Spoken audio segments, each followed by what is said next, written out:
그러면 또 우리 하이퍼 개성화가 만들어낸 세상 두 번째 이슈로 넘어가 볼까요?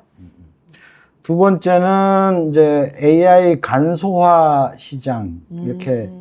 근데 간소화란 말이 적절한지는 영어로 심플리피케이션, 단순화라고 불러도 되고. 네.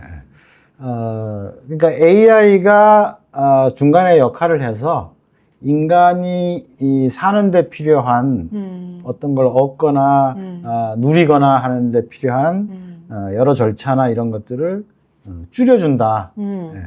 이런 의미라고 보시면 되고, 여기에는 크게 이제 두 개 정도의 메가 트렌드가 교차한다. 그래서 세 개까지로 얘기할 수 있겠네요. 가장 메인인 거는 이제 영리한 단순화라고 제가 명명한 메가 트렌드가 있고, 또 한 가지는 디지털화 자동화라고 하는 메가 트렌드가 있고, 또 다른 편에서 보면 뭐 개성화 같은 것도 같이 이제 여기서 다 만나는 거죠. 네. 그래서 여기서 뭐 개성화나 디지털화 자동화에 대해서는 제가 따로 설명 안 해도 네. 이 메가 트렌드가 어떤 거다 쉽게 알 수 있을 텐데, 네. 아마 영리한 단순화는 따로 제가 한번 소개한 적이 없는 것 같기는 해요.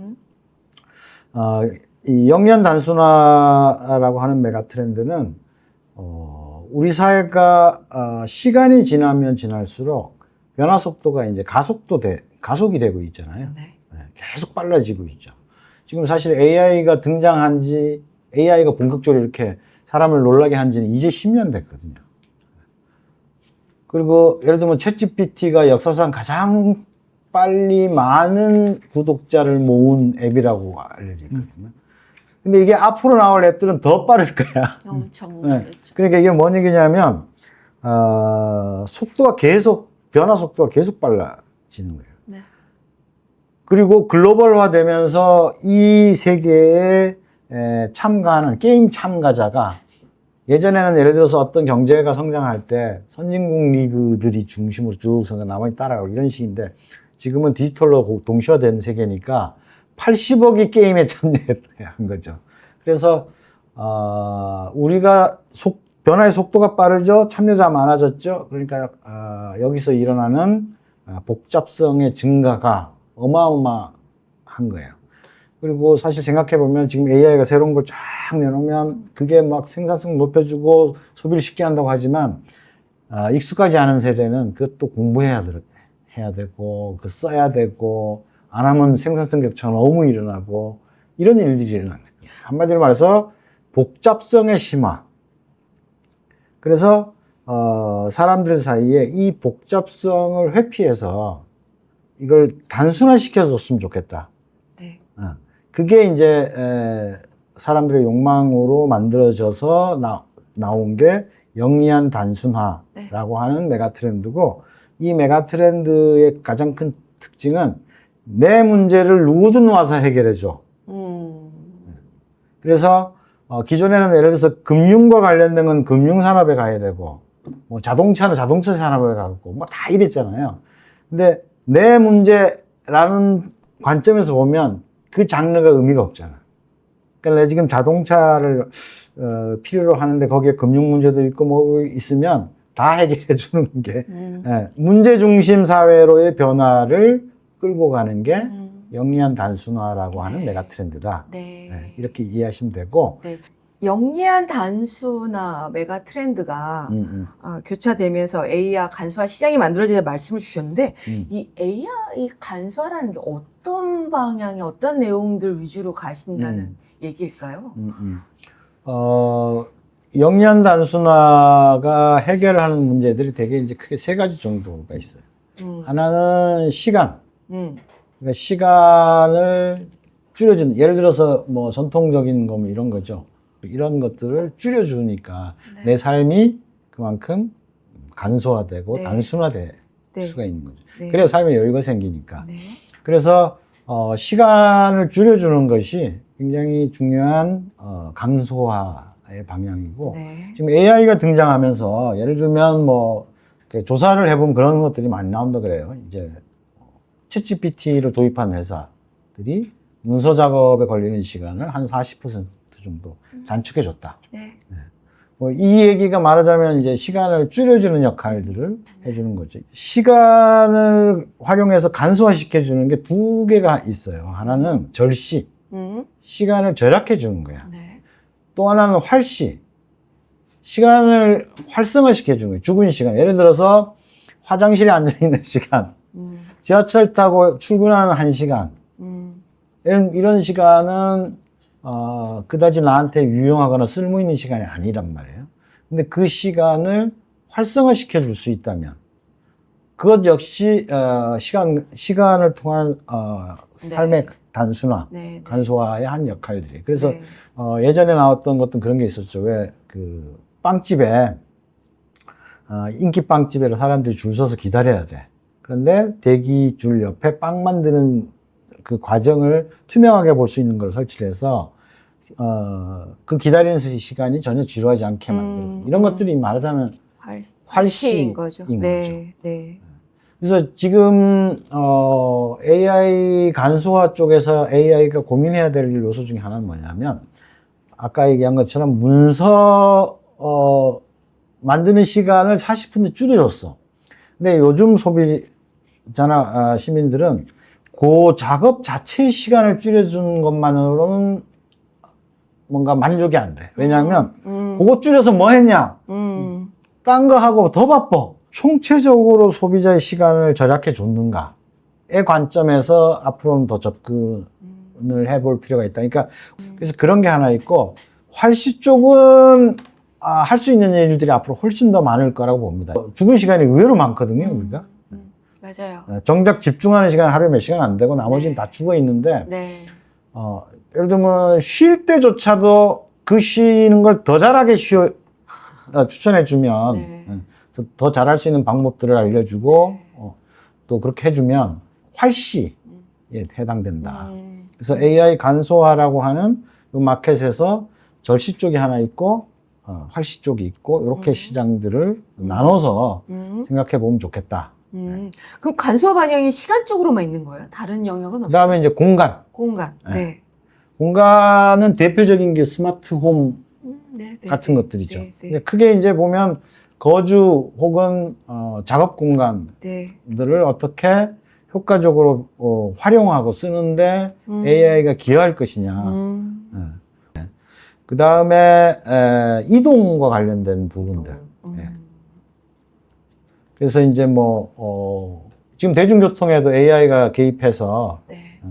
그걸 얼마나 효율적으로 쓸 수 있게 하느냐 이런 것들을 계속 하고 있잖아요. 그래서 주로 이제 거주라는 공간적인 관점, 그다음에 이동이 주로 사람들이 많이 하는 거니까 이런 쪽에서 효율적으로 쓰게 하고 그래서 결과적으로 시간도 축소해주고 내 마음의 여유도 네.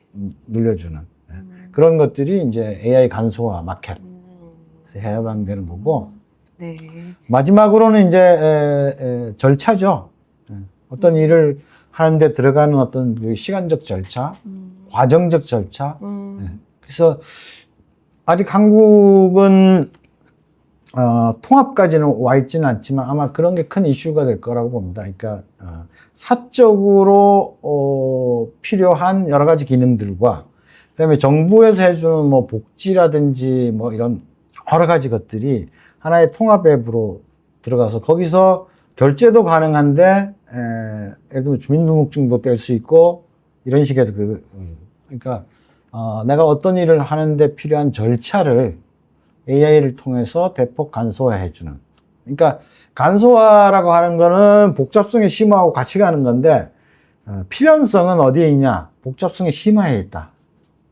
네. 그러면 우리는 억지로 그걸 간소화시키는 노력을 계속해서 하는 거예요. 네. 네. 그렇죠. 그리고 네. 그 부분에서의 결정적 역할을 지금 이제 AI 혹은 AI 에이전트, 로봇 이런 것들이 하게 될 거고, 네. 그래서 그러니까 단순하게 그 기능만을 생각할 게 아니라 어떻게 사람들의 삶에 어떤 그 여유를 더 주고 네, 그쵸. 삶을 간소화시켜 줄 건가를 시간, 공간, 절차의 관점에서 고민하면 네. 솔루션에 좀 더 쉽게 네. 접근할 수 있지 네. 않겠네요. 뭐 단순화하거나 간소화한다는 측면에서 시간, 공간, 이동 절차 이 측면은 뭐 어쨌든 사람이라면 누구나 간소화시키고 싶어하는 열망들을 갖고 있을 것 같기는 한데 AI 지금 우리나라 정부도 많이 얘기를 하고 있고 뭐 간소화 단순화하는 과정에서 AI가 적절한 타이밍에 활용될 거라고 보여지고는 있는데 이 시간 공간 이동 절차 이 4개 범주 안에서인 건지 아니면 조금 지금의 한국의 변화는 어떤 쪽에 더 중점해서 간소화 방향으로 가고 있는지. 일단은 AI 딱 하면 떠오르는 게 뭐냐면 아이언맨의 자비스거든요. 네. 네. 그러니까 자비스라는 이름이 실은 그 아버지가 데리고 있던 집사의 이름, 버틀러의 이름이 자비스였어요. 그러니까 대부분 이제 귀족이나 또는 이제 부자들이 이제 개인이 하는 일들에 대신해가지고 옆에서 붙어가지고 비서가 하듯이 이렇게 쭉 모든 버틀러 걸 해가는 서비스가 있죠. 그게 버틀러라고 하는 이제 직업이 있었던 거죠. 네. 그게 지금 현재 AI 간소화가 지향하는 점은 그걸 지향을 하는 거예요. 내가 뭘 배워야 하는지 얘가 알려주고, 그리고 내가 뭘 모를 때 옆에서 대신 도와주고, 네. 그리고 내가 없더라도 내 대신 뭔가를 해주고, 네. 이게 이제 실은 AI 간소화 시장이 가고 있는 방향이고요. 그렇죠. 네. 이 스타트업이 투자를 받기 위해서 아이템을 들고 오면 AI 기업이 거의 한 70%는 이 얘기를 합니다.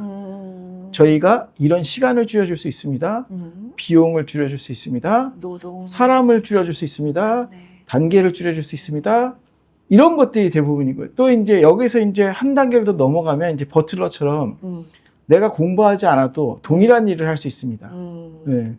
그래가지고 어떤 절대적인 시간을 들여서 그걸 내가 해야 되는데도 불구하고 나는 그냥 요구만 하고 그 요구에 해당되는 것을 AI가 대신해주는 네. 그런 식의 이제 것들이 이제 간소화 시장에서 일어나고 있는 것들이죠.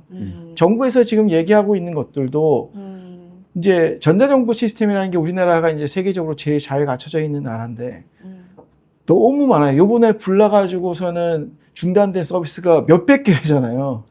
근데 그 몇백 개가 실은 우리 알고 있는 게 몇 개 없잖아요.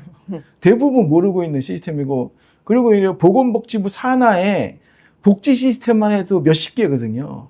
그래서 실은 몰라서 신청 못해서 못 쓰는 경우들도 수두룩 빽빽이고. 그렇죠, 그렇죠. 그러니까 그런 것들을 나에게 맞게끔, 내가 처해져 있는 상황에 맞게끔, 당신은 지금 이런 거 요즘 뭐 최근에 이제 소비 쿠폰 얘기가 많잖아요. 당신은 소비 쿠폰 대상자입니다.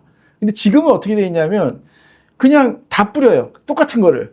그리고 내가 신청해서 보게끔 돼 있어요. 그렇죠. 내가 신청해야 알 수 있죠. 네. 근데 그게 아니라 실은 신청하기 전에 당신에 해당이 안 되니까 시간 낭비하지 마십시오라고 하는 게 맞거든요. 근데 그게 아직은 AI로 안 돼 있는 거죠. 네. 당신은 여기에 관심 갖지 마세요라고 네. 얘기해주면 네. 그런데 그런 어떻게 보면 쓰레기 데이터들이 엄청 많이 네. 폰으로 들어오거든요. 트래픽 낭비죠. 정부 입장에서도 그런 것들을 어떻게 보면은 차단을 해줘야 통신의 품질도 올라가고 뭐 이러는 건데 지금은 그걸 거의 통제하지 않고 그냥 네. 막 무작위로 살표를 하다 보니까 그런 것들이 이제 그 복잡성이 증대되면 네. 단순화로 가니까 네. 그러니까 뭐 이 부분은 제가 더 잘 아는 분야니까 제가 AI 전문가로서 얘기를 드리면 실은 궁극적으로 가고 있는 AI 간소화 시장은 되게 심플해요. 지금 저희가 막 얘기를 주고받았죠. 그러면 어떤 요구사항이 나왔다고 치자고요. 그러면 내가 스마트폰 보고 뭐라고 얘기를 하냐면 너 다 들었지? 알아서 해?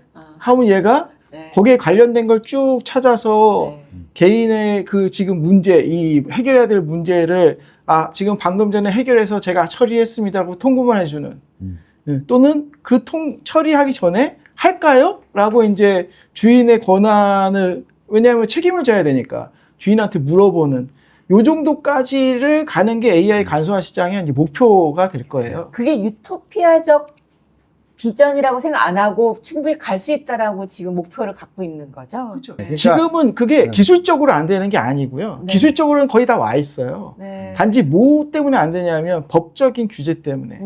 그렇게 하면 안 되는 규제들이 되게 많아요. 예를 들어서 내가 개인적으로 앱을 통해서 사이트에 접속하는 거는 허가가 되는데 기계가 예를 들어서 AI 에이전트가 임의대로 그 사이트를 접속하면 해킹으로 봅니다. 그러니까 그런 것들로 인해서 그런 것을 어디까지 허용할 것인가가 사회적인 합의가 돼야 네. 그런 서비스로 이루어질 수가 있는 거죠. 그 사회적 합의에 대한 거는 조금 담론화시켜서 얘기를 많이 나눌 필요가 있을 것 같아요. 모든 규제를 다 풀어 이게 좋은 게 아니잖아요. 그죠? 그죠? 네. 네. 근데 이제 여태까지는 뭐냐면 그게 가능해 이슈였었거든요. 근데 챗GPT 이후로는 네. 다 가능해 이렇게 돼버린 네. 거예요. 다 네. 가능해가 되고 나서는 이걸 그럼 어디까지 허용을 해야 되지가 그렇죠. 이제 이 어떻게 간소화 삶으로 갖고 시장도 들어올지. 네, 간소화 시장도 결국은 그쪽으로 가고 있다는 거죠. 어디까지를 허용해 줄 거냐. 네. 그래서 AI 간소화 시장은 아마 AGI라는 AI가 나오게 되면 일반 인공지능이라는 이제 범용 인공지능이 실제로 상용으로 나타나면 그때 아마 대부분의 서비스들이 정리가 될 거라고 생각이 들고요. 네. 그 일반 인공지능이라는 이 범용 인공지능 AGI가 실은 버틀러 역할을 하게 될 거거든요. 네. 이제 대부분의 일자리가 사라지고 이제 그 사라진 사이에 우리는 뭘 해야 될지를 이제 고민해야 되는 시장으로 바뀌게 되는 거죠. 일례로는 이제 챗GPT의 이제 CEO가 AGI는 이미 자기네가 개발을 했다라고 발표를 하고 있거든요. 단지 이제 이걸 오픈하는 시점이 언제냐라는 것을 얘기하고 있고 구글 입장에서도 AGI의 레벨이라는 걸 정해놓고 지금 단계 그걸 실현하고 있다고 얘기하고 있고 내부적으로. 예, 이렇게 되다 보니까 실은 휴머노이드의 AGI가 접목되는 시점이 2, 3년 안에 도래가 되면 그때부터 아마 인류의 삶은 많이 변화가 있겠죠. 그게 빨리 오면 2, 3년이라고 생각이 들고요. 네. 좀 길어지면 한 5년 뒤 네. 뭐 이렇게 생각이 들죠. 네. 미래학자 레이 커즈웰이 2029년이라 그랬는데. 소프트웨어는 그래도 휴머노이드는 아직 피지컬적인 물리적 관점에서는 조금 더 개발이 많이 필요한 영역 아닌가? 아, 그렇지 않습니다. 아, 그래요? 네, 그러니까 우리가 이제 참 정보가 이제 한정돼 있어서 그런데요. 네. 중국의 휴머노이드가 영상 너무 많이 빨리 봤는데 예, 너무 빨리 가고 있고요. 네. 네, 근데 이제 이런 거 있잖아요. 지금은 투박한 동작이에요. 네. 동작이 투박한데 이 동작의 가장 어려운 부분이 간접. 손이거든요. 손. 네. 네. 예를 들어서 이걸 집는데 뭐 지금 영상성이 나오는 것처럼 이렇게 집어서는 현실을 대체하기가 어렵고요. 근데 이제 지금 이 손동작이나 이런 것들 최근에 국내에서도 뭐 키스트나 이런 카이스트에서 만드는 로봇들이 또 우리나라의 또 대표적인 이제 보스턴 다이나믹스라는 현대차가 인수한 거기에 나오는 로봇의 수준은 공장 노동자들의 투박한 동작은 대체할 수 있다고 지금 보고 있거든요. 대신 이제 일상 속으로 들어오는 데까지는 왜냐하면 사람이랑 같이 생활을 해야 되기 때문에 사람을 다치게 하거나 또는 사람이 쓰는 어떤 이렇게 커피잔이나 이런 유리 같은 것들을 깨트리는 그런 이슈까지 가려면 그 문제를 그러니까 예를 들면 신체적인 능력 같은 거잖아요. 그 문제는 몇 가지 단계들이 이제 좀 더 장애들이 있지만 걔가 엄청 똑똑해지면 사실 그거 좀 못하는 거는 오히려 문제가 안 될 수 있어요. 네. 집안에 휴머노이드가 하나 있는데 걔가 네. 아주 세밀한 작업은 못해. 아직은 그 기술이 그만큼 안 가. 근데 네. 얘가 버틀러 이상의 지적 능력을 갖고 움직이면 네. 그 모든 문제 다 해결돼. 그 전 세계적으로 AI 간소화 시대에 맞춰서 말씀하신 방향으로 가고 있고 이미 다 되어 있다라고 말씀을 주시는데 그러면 대한민국은 어떤 AI 정책 이런 간소화 시장이 급격히 가고 있고 조만간 도래할 수 있는 시점이잖아요. 대한민국은 어떤 포지션으로 어떻게 지금 개인적인 의견이 궁금해요. 가장 심각한 건 뭐냐면 네. 이러한 시장을 주도하는 기술들이 우리께 없다는 게 이제 이슈인 겁니다. 네. 이제 핵심 기술들은 다 미국이 가지고 있고 네. 하드웨어의 저가 로봇들은 다 중국이 장악을 지금 하고 있는 상황이다 보니 우리나라는 어떻게 이거를 차별화할 것이냐. 이제 요게 이제 포커스가 이제 되는 거고 네. 그래서 요즘은 이제 그 그러니까 목적 지향형의 AI 시스템을 만들어야 된다고 저는 계속 주장을 하고 있거든요. 그러니까 왜냐하면 지금 범용으로 쓰일 수 있는 지금 챗GPT 같은 이런 퍼블릭한 서비스들은 이미 우리가 쫓아가기에는 너무 네네. 늦어버렸어요. 네. 그런데 우리나라가 또 잘하는 게 있단 말이에요. 이렇게 특정 업종이나 이런 거는 우리나라가 또 세계 최고의 기술들을 가지고 있기 때문에 거기를 쫓아오지 못하게 만드는 게 중요하다고 생각 들고 거기에 특화된 AI를 만들어야 된다. 원천으로 가꿔줄 수 있는. 네. 왜냐하면 앞서 있는 걸 더 빨리 가게끔 해주는 게, 그러니까 쫓아가는 구조로, 우리는 여태까지 쫓아가는 구조로 계속 얘기를 해왔는데, 쫓아갈 수 없을 정도의 갭이거든요. 예를 들어서 뭐, 우리나라가 100조 AI에 투자한다고 얘기하고 있지만, 미국에서는 한 기업이 100조를 투자하는 얘기를 하고 있기 때문에, 이게 말이 안 되는, 그러니까 뭐, 아무리 우리나라가 넷플릭스 뛰어나도 시스템처럼, 네. 한국 컨텐츠들은 돈은 한 10분의 1 정도 들이는데 매출은 더 많이 나오잖아요. 그래서 그러기를 기대해야 하는 거지, 지금. 네. 어쨌든 그 AI 간소화가 전 세계적 어떤 변화 흐름에 있는 거니까 그 안에 우리도 잘 탑승을 해서 우리만의 어떤 그런 AI 시장을 만들어갔으면 좋겠습니다.